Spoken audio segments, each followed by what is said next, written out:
When you hit record, let me know. We're on. Hey, I want to welcome you all to this Wednesday night Zoom. Melody and I decided last week with Blair and Robin, we're going to start a series of stories, the most impactful stories in Networks Global and why the company's still here because we refuse to quit.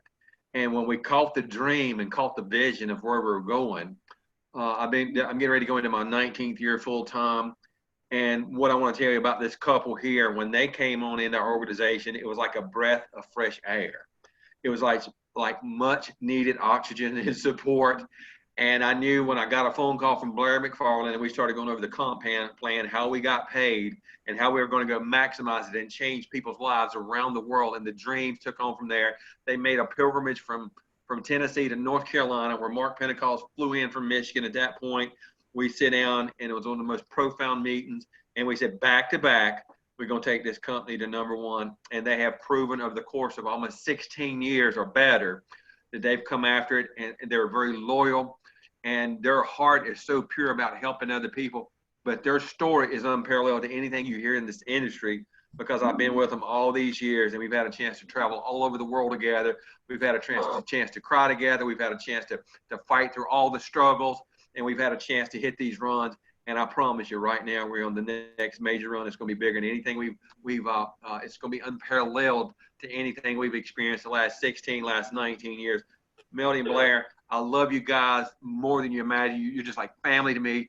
Come on and share the excitement that you always bring to the room or to the Coliseum when we show up. Oh, thank you, Rusty. I appreciate that. Yeah, I was going to say, smile, everybody. You're on Candy Camera. Well, like Rusty said, we've been in the business now. We are going into our 16th year. We just celebrated 15 years back in June. And, in a way, Rusty, it kind of seems like yesterday. But, half of our network marketing experience has been with It Works. And prior to It Works, we had gotten into network marketing 15 years prior to that. Had been in network marketing for 15 years.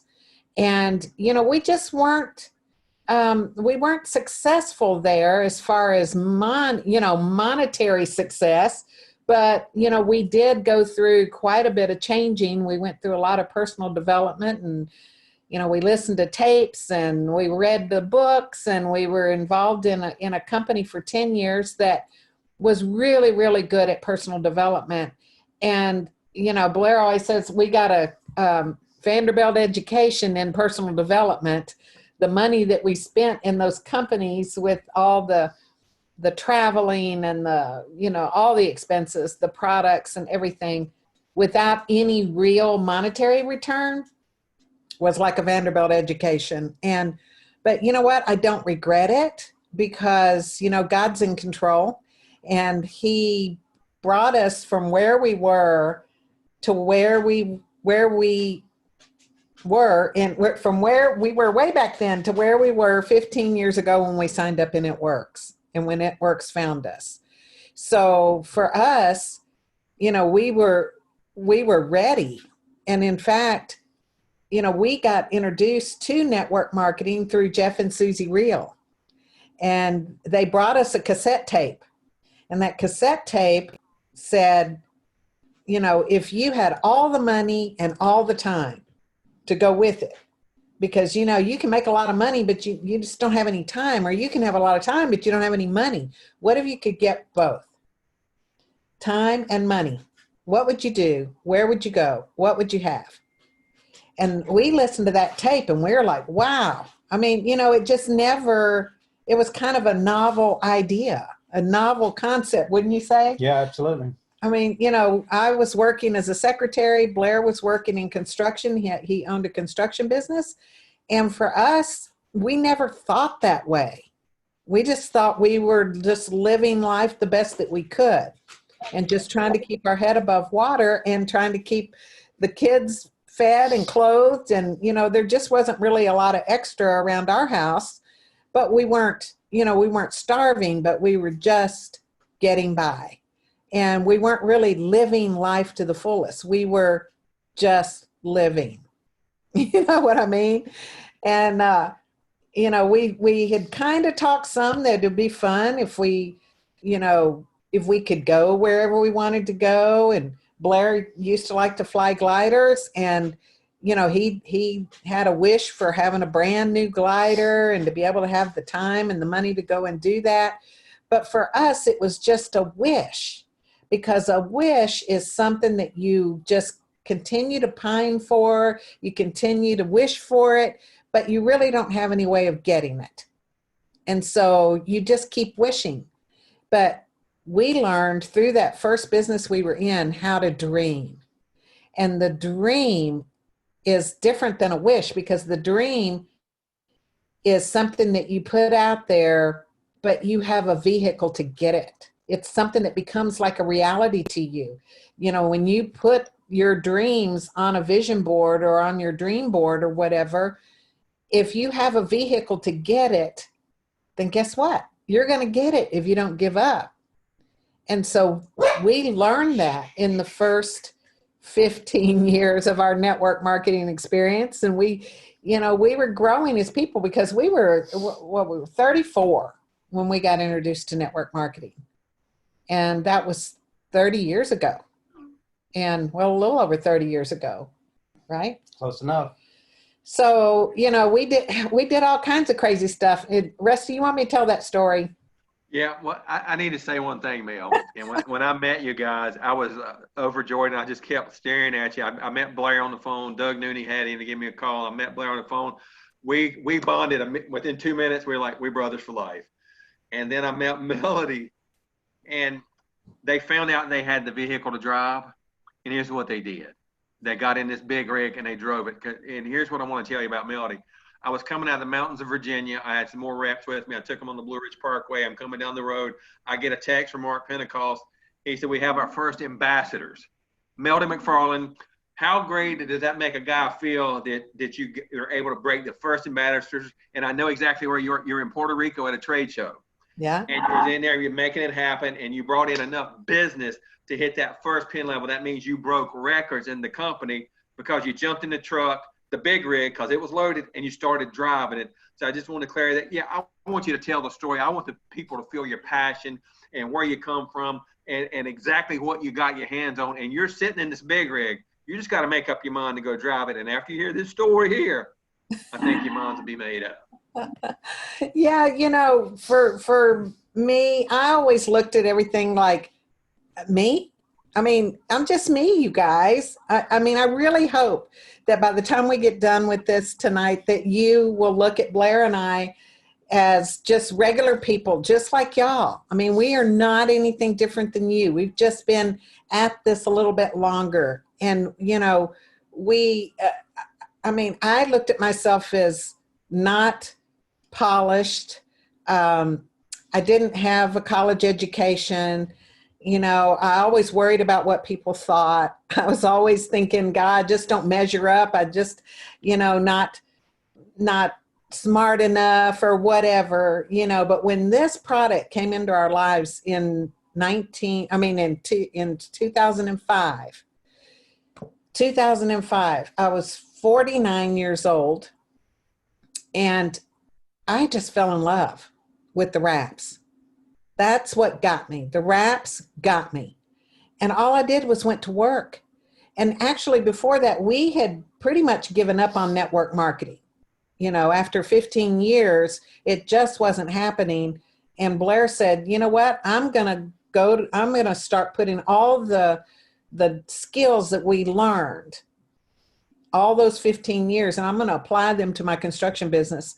That's going to be our ticket out. And you just need to get a job.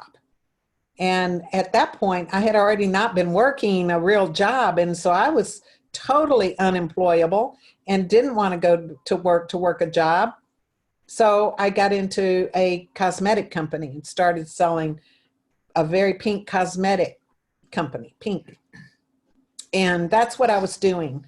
And together we thought that was going to be our ticket. That was how we were going to create our freedom. Because once you've been bitten by that freedom bug, when you start expanding your mind that you can have what you want, you can do what you want, as long as you have the vehicle to get there, you can't go back. right? Yeah, you're ruined. You can't go back. And you just, you're always still kind of looking. And, when I tried that wrap and it worked for me, I got so excited. And then I put it on Blair. He got so excited. And he kept asking me, what are you going to do with all that pink stuff? What are you going to do with all that pink inventory? Had a bunch. And I was like, don't worry about it. I'm on to something big here. This is going to change our lives. Everybody's going to want this product, and sure enough, they did. Everybody wanted this product. And, I wasn't, like I said, I wasn't the smartest crayon in the box. And I just learned that I could find some people. And with what we were doing with the wraps, it was magical. I think we've missed some of that because we're not in a position where we're out in front of people like we used to be as much. Everything is more done online. So you don't get that up close and personal experience that we had all those years with the wraps. That was fun. It was fun to be able to have products that people really, really wanted. And they're calling you instead of you calling them. And I remember I was on the phone so much talking about this, I lost my voice. And I remember Blair went to the health food store and he got this stuff called Singer Saving Grace. And he gave it to me and he fixed me up some tea with honey and he just said, keep talking, baby, keep talking, Getting paid by the word now. Yeah, because my phone was ringing off the wall with people wanting this wrap. They were telling me, you don't know me, but I want to try that wrap. And that is still a magical product today, you guys. It still is. Just because it's not front and center doesn't mean it's any less of an amazing product. It's still an amazing product. So I just went to work. I didn't know what I was doing. I just knew I was making money hand over fist. I knew that I had money coming out of my purse, in my pockets. Blair was like, you better put that money up and all. And I had been putting it in the bank and he's like, don't put that cash in the bank, So I had to get a safe. And in 2 years' time, I saved enough money to be able to buy a brand new Lexus. Cash.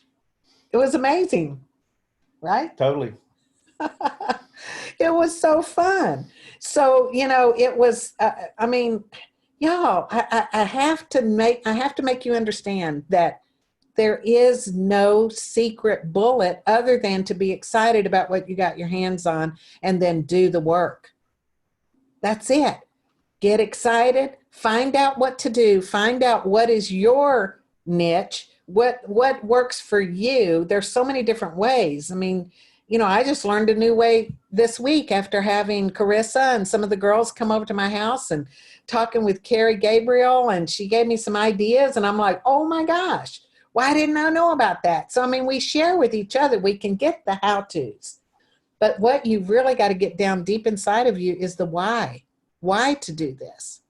And, I remember that when we got into our first network marketing company, that Blair and I, our goal was to make $75,000 in a year. In a year. And then here, I never dreamed we could make it in a month, Isn't that crazy? That was 1990. And that was like big as I could think at the time, man. 75,000 a year. I couldn't think any bigger than that I could believe, So I wrote it on our bathroom mirror and you mark it right there on the bathroom mirror. I saw it every morning getting up to get ready to go to work, plastered it on the refrigerator because you go to your refrigerator at least, 10, 15 times a day. So you want to put your goal right there where you're going to see it over and over and over and over every day. But I would tie it into what Mel was saying is she went to work and she found a handful of people. Yeah. And, we want this for everybody and anybody can do this, but that doesn't mean that everybody or anybody's going to. But we didn't wait on anybody either. Mm-hmm. We still loved them and we were still friends with people that told us no, but they didn't get in maybe initially, or they got in, but they didn't stick. And then they came back around later and got back in and then they got started. So you can't let your future be reliant on a group of people and what they decide to do. I never want to put myself in a position where my family's future, my future is tied into what somebody else is either going to do or not do. Does that make any sense? I mean, so many people do that though, and they got, you know, a couple of them left or some didn't stick or whatever, and they just throw in the towel themselves. I was like, man, are you crazy? Are you kidding me? You're gonna give up because somebody else gave up? That's just insane, man. It's just totally insane. So you can never do that. We like I said, we want it for everybody. We believe in everybody, but it's their call. It's their choice. I say it all the time. We're a volunteer army. Our job is to make people want to still be a volunteer, because there's nobody going to force you to do this. Nobody's going to hold a gun to your head and say, all right, you go do it works and do it big, or we're going to shoot you or whatever. You know what I mean? You just have to yourself. This is a people that's going to get me what I want. I just got to go through the hard knocks, the triumphs, the tragedies, the tears, the laughter, whatever is going to go along the way, but it's going to be the best thing I could ever do in my life. And here we are, like we're all saying, you know, going into our 16th year. And I look at it right now, Rusty, our product line is better than it's ever been before. Because like Mel said, we still have the wraps, we still have the facial wrap, we still have the defining gel. We have all the lip and eye and all this cool stuff for our face. You know, it's amazing. And then Mark brought in the keto line of stuff. Then he just brought out the sleepy tea stuff. I mean, it's amazing what we have our hands on now.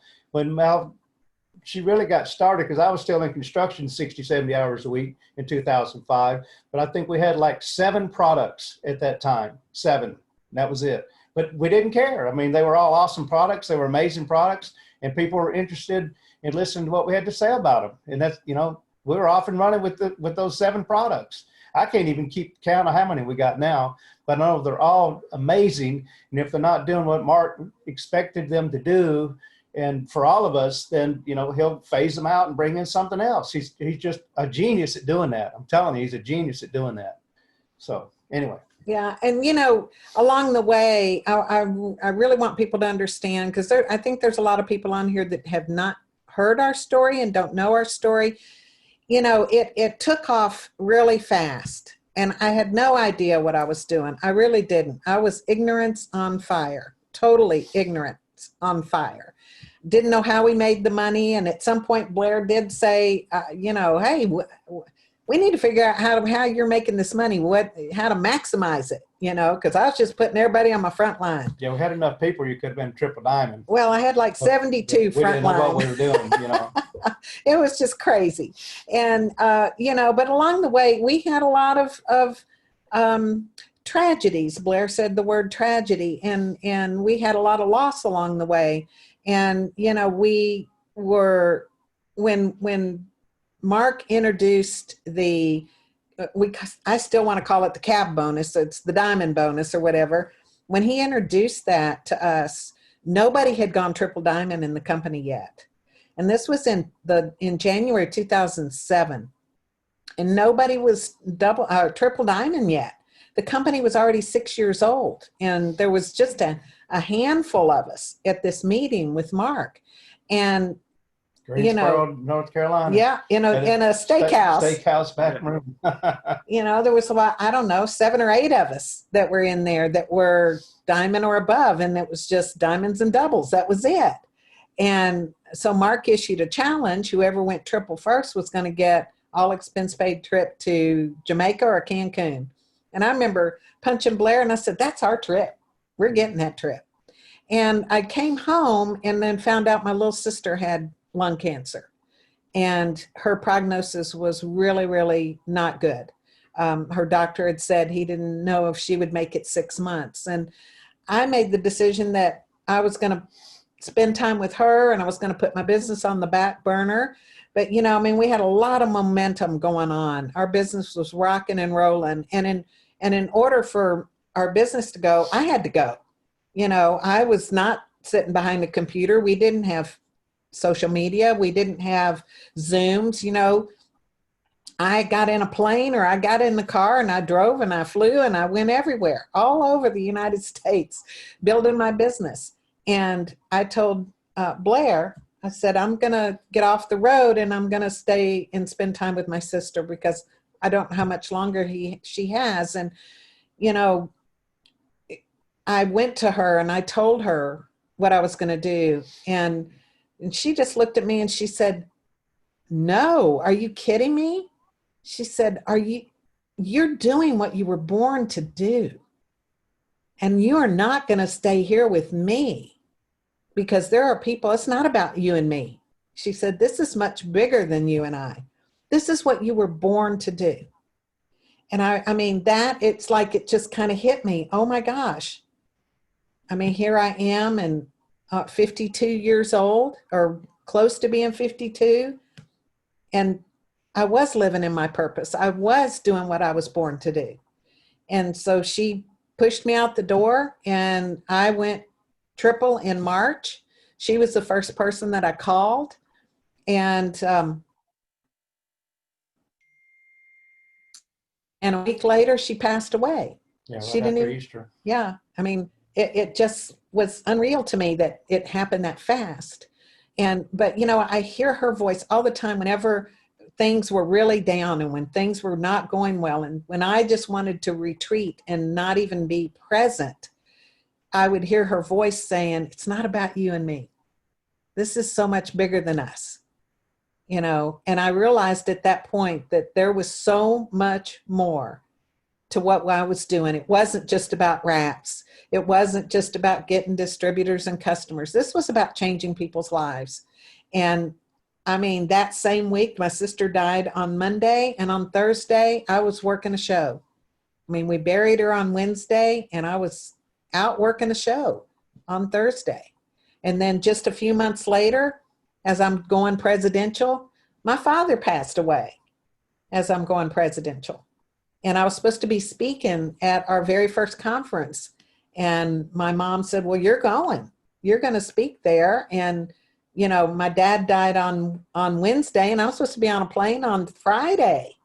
And we got it done. We had my dad transported to Missouri. It was about 5.5 hours away. We went there. We did a grade size service and we drove back the same day. And then I was on a plane the next day to Tampa because, again, it wasn't about me. You know, this was so much bigger than just me. And I hope that you guys can grasp onto this, that there is a bigger purpose here than just you selling some products to somebody. You know, you are helping people you're lifting them up. You're helping them to become more than they ever thought they could be. And to open a door to show them that there is a better way and that we do have the ability to get our dreams if we want them bad enough, you know. And then I went presidential, and then 2 more years before I was going ambassador. And at that point, on October the 25th, Blair and I are supposed to be on a plane on the 30th, on your birthday. 5 days later, and I'm going ambassador. I've got everything lined up to go ambassador. And on the 25th, I get a phone call. My nephew had died of pneumonia. He was 33 years old, my brother's only child. And later that same day, my mom called back. She said, oh my goodness, your Uncle Gary died. That's my dad's brother, my favorite uncle in the world. And he's in Missouri. And now I've got 2 people that I really care about that have passed away. I've got funerals to go to, and then I've got to be on a plane going to Puerto Rico. And I'm still trying to go ambassador, you know. And, you know, we made it happen. Yeah, her head was totally just spinning. We took out of the house, headed to the Nashville airport, you know, the early morning flight. We had to fly to Miami and change planes to fly to Puerto Rico. And we get almost halfway to the airport and she says, I don't have my phone. And I was like, oh, that's not good, because all of our contact information, who we're supposed to call when we get to Puerto Rico, they're going to come pick us up at the airport, take us to the hotel, which we don't know where it is or where we are or any of that stuff is all on her phone. And I said, well, we can either go back and get the phone or we can go on to Puerto Rico and figure out what to do about it. So we decided we're going to go on to the airport. Because we would have missed our flight. Yeah, there's no way we could do both, right? That was the call, though. The call was, we're going to Puerto Rico, we're going to do this hair show, and we'll sort it out. And we did. A friend FedExed the phone to us, and we had the phone in her hand like within 24 hours or less. So, I mean, there's some stuff that's going to hit you is what I'm trying to say. And if your goal is out there in front of you, you're going to run for that goal no matter what. No matter what it takes, you're going to go through it. You're just going to figure it out as you go. You're not going to have all the answers. I think sometimes it would scare us if we did have all the answers, or if we knew ahead of time what we're in for. You know what I mean? But as long as you've got that focus and that vision, that is your focus and your vision, you'll sort all this other stuff out. This is going to come and go all along your life. I mean, that's just, nobody gets a pass. I say that all the time. Nobody gets a pass in this world. You know, we both lost our dads since we've been in It Works. And it's painful and sorrowful, and we miss them dearly. But it wasn't like that was unexpected, you know, because they were older, right? They were older than us by 25, 30 years, whatever it was.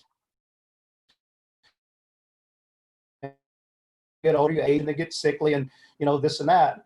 But the one that really knocked us off our feet and still hurts deeply, not that losing our dads doesn't, was losing our 21-year-old daughter in a car accident.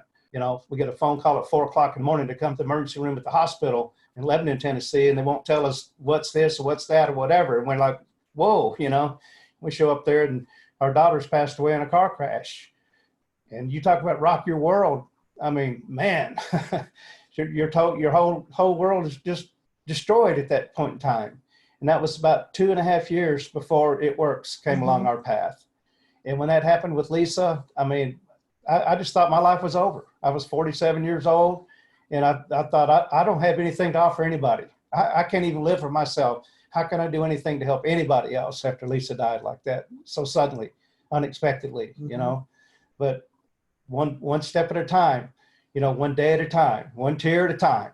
And it's like, what do you do when you run out of tears? I hope nobody ever gets to that point where you find out, because that's when you really find out what you're really, really made of. And we had 3 other children. She was the youngest. She was the baby. And we decided we have got to live strong for our other kids. We got to pick ourselves up somehow, some way. We got to pull ourselves up out of this pit, because it would just be devastating to Lisa to know that we couldn't go on and do anything with our life because she died. And that happens to people. I mean, we read all kind of books on, you know, losing children, and, you know, a lot of people commit suicide. And I mean, I can see why and how you could. I mean, I really can. But we just made that decision. We were driving home from Murfreesboro, Tennessee, about a month after Lisa's passing, and we were both just still, I can't even describe it to you, the low point in our lives. But we both committed to ourselves and to our family that we were going to move forward. We were going to, you know, live to the best that we could and learn how to laugh again, learn how to live again for her honor. And thank God that It Works did come along our path about 2.5 years later. And I guess it was enough time that we'd healed enough to where we could kind of interact in life again. I mean, I was still working. Mel was at home, but I was forced to still be out in the world because I had, you know, like 80, 90 employees wanted to check every Friday, needed to check every Friday. So, I mean, I was forced to still stay in the world and interact with people, which looking back at it now was probably a really, really good thing at that time. Not that I wanted to, I just wanted to crawl into a hole. But Mel was at home all by herself all day, you know, during the day, you know, battling that battle of depression or whatever, you know. But I mean, it's tough. And I don't know, I wish I could take that day back, you know, but we've got to say them between ourselves. It's kind of a private joke. You can't go back. There is no going back. There is no do-over. You know, it is what it is. What are we going to do now? Where are we going from here? That's the important thing. Yeah. What's your next goal? You know, what's your next goal? Yeah, as hard as life can be at times, you know, we really are, we got one shot at this life here on this earth, right? On this side of heaven, we've got one shot. And, you know, you can choose. There's a lot of stuff going on in this world right now, and it's heartbreaking and it's hard, and it can so totally wreck you. But, you know, you have to keep what's the main thing, and that is that God is in control. God is in control, and no matter what, he's got us. He's got us. He's got us right where he wants us. And, you know, I learned along the way that it was my sister's time. It was our daughter's time. It was my dad's time. It was my nephew's time. You know, everybody who goes, it's their time to go. Whatever their purpose in life was done. And I've learned that. God has shown that to me several times. So I know that to be true. So it's like, all right, so what do? Do you allow the things that have happened to you to dictate the rest of your life and to keep you from living your life to the fullest? And for us, we said no. And like Blair said, thank God for It Works, because it truly gave us a vision. It gave us purpose. It gave us meaning, and and ultimately it gave us our freedom. And today we get to enjoy the fruits of our labor, after 15 years, and it's been worth every single struggle and every single adversity and obstacle that came in the way.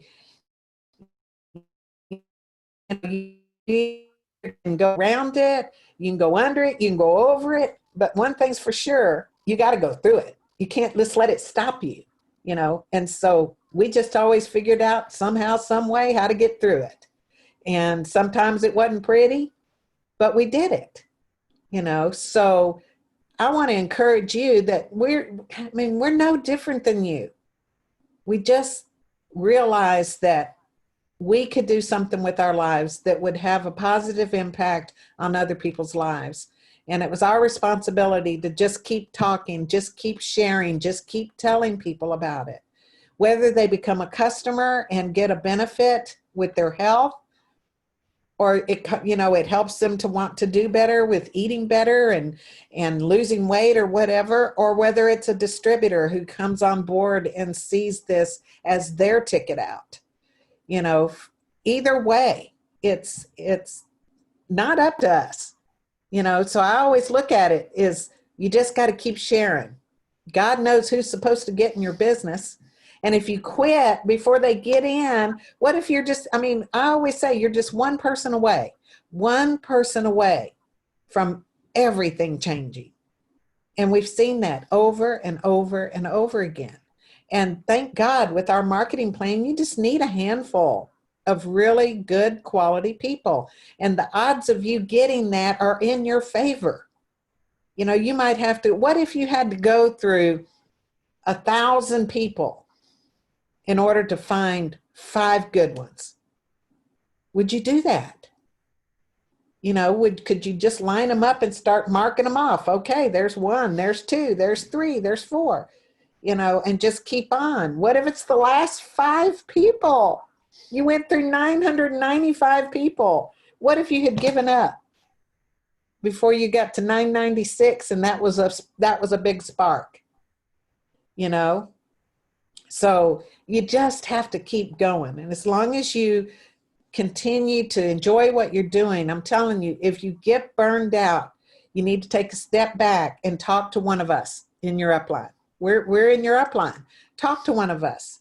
It may be that you just need to kind of redirect a little bit and do things in a different way so that you can get your passion back or whatever. Because I can promise you, this is a good vehicle. This is an amazing vehicle to get whatever it is you want.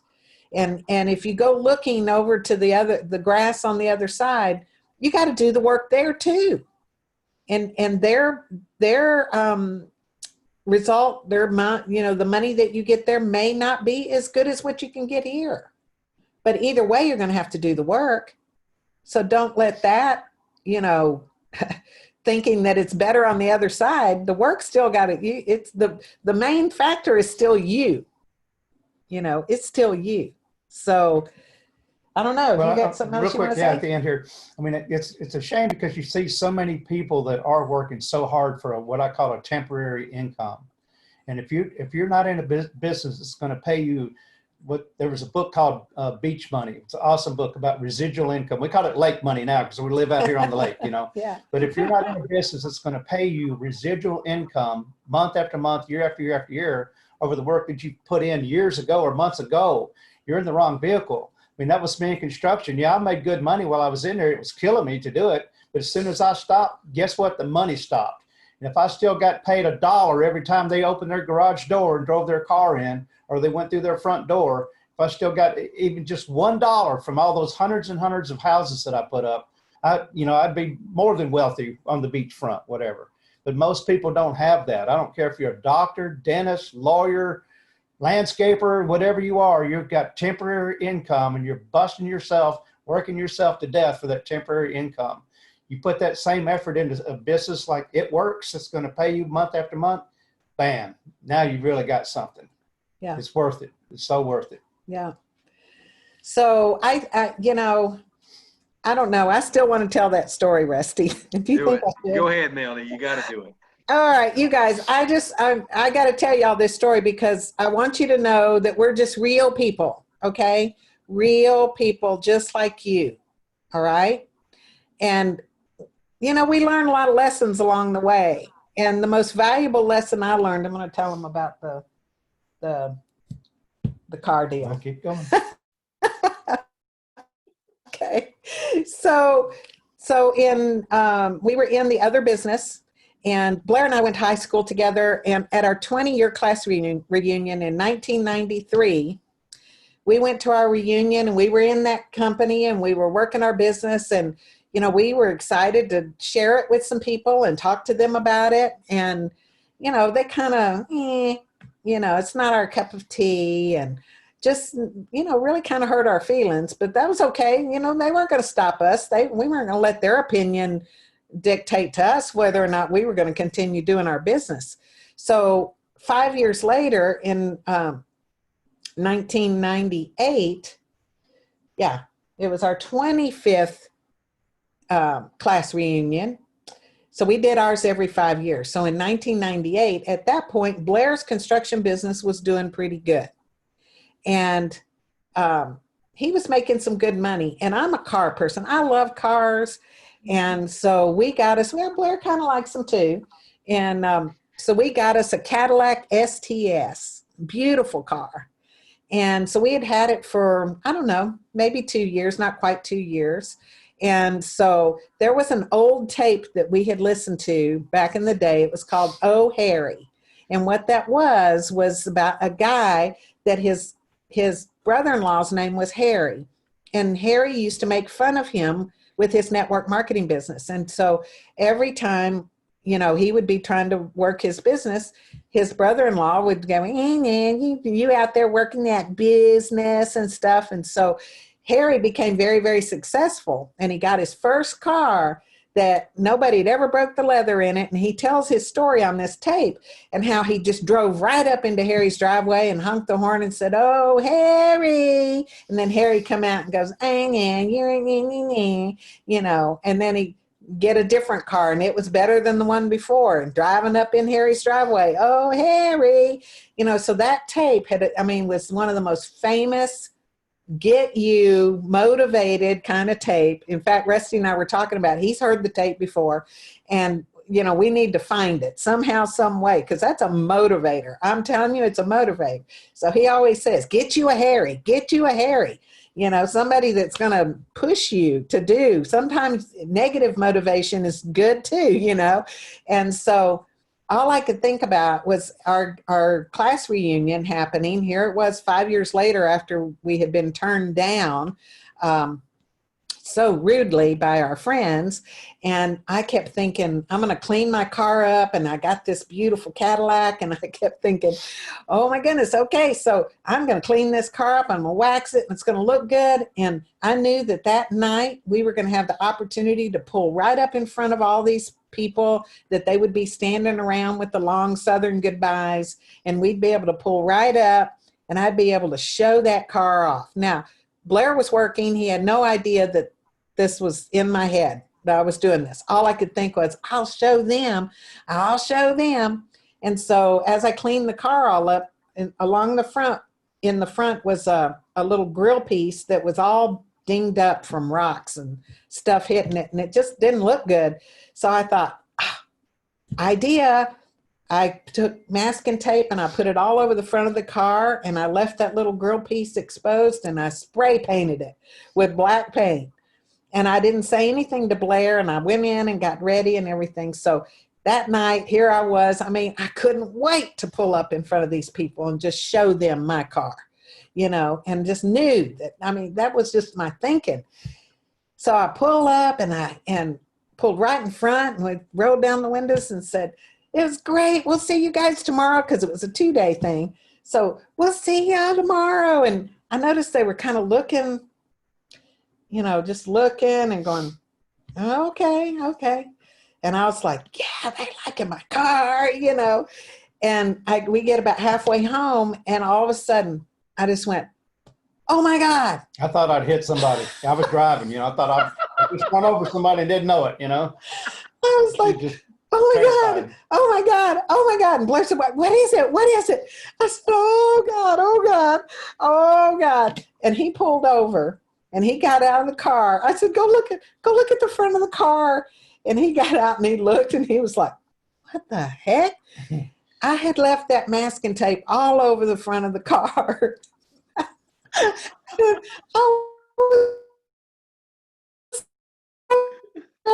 It looked like the car was being held together with masking tape. Yeah. And so I remember Blair got in the car and he said, "What the hell did you do?" And I said, "I was trying to show them. I was wanting them to see my car." And he said, "God's got a way of humbling you, doesn't he?" That's very true. That's very true. So yes, you guys, I'm telling you, if I can do this, anybody can do this, okay? I mean, it just doesn't take a rocket scientist. It just takes somebody that's not willing to quit, that's willing to hang in there and just keep on keeping on, and knowing that you're going to find the right people. And along the way, you got to grow. You got to grow personally. You got to grow mentally so that you're attracting the right people. Because if you don't have good quality people that want to build a business, then you just really don't have anything yet. You've got to have some people that believe they can do this. And that's our job, is to help them to believe. To believe. So, if we can do it, you guys, you can certainly do it. Take it from us.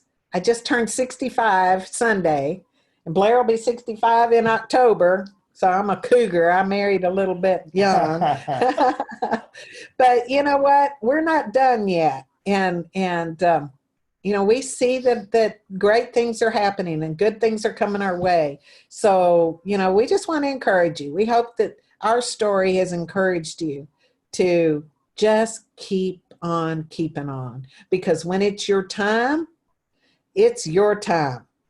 And God's got the right people for you. You just got to become the person you need to be in order to find those right people. And in the meantime, just keep working, and you just never know where that spark's going to come from. So, Rusty?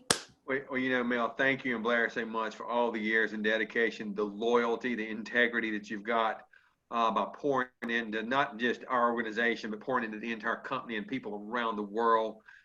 And, after all these years, this still excites me. It's about the stories. And so when you get in and you posture yourself after meeting Blair McFarlane, there's absolutely no way you cannot listen to what she just said.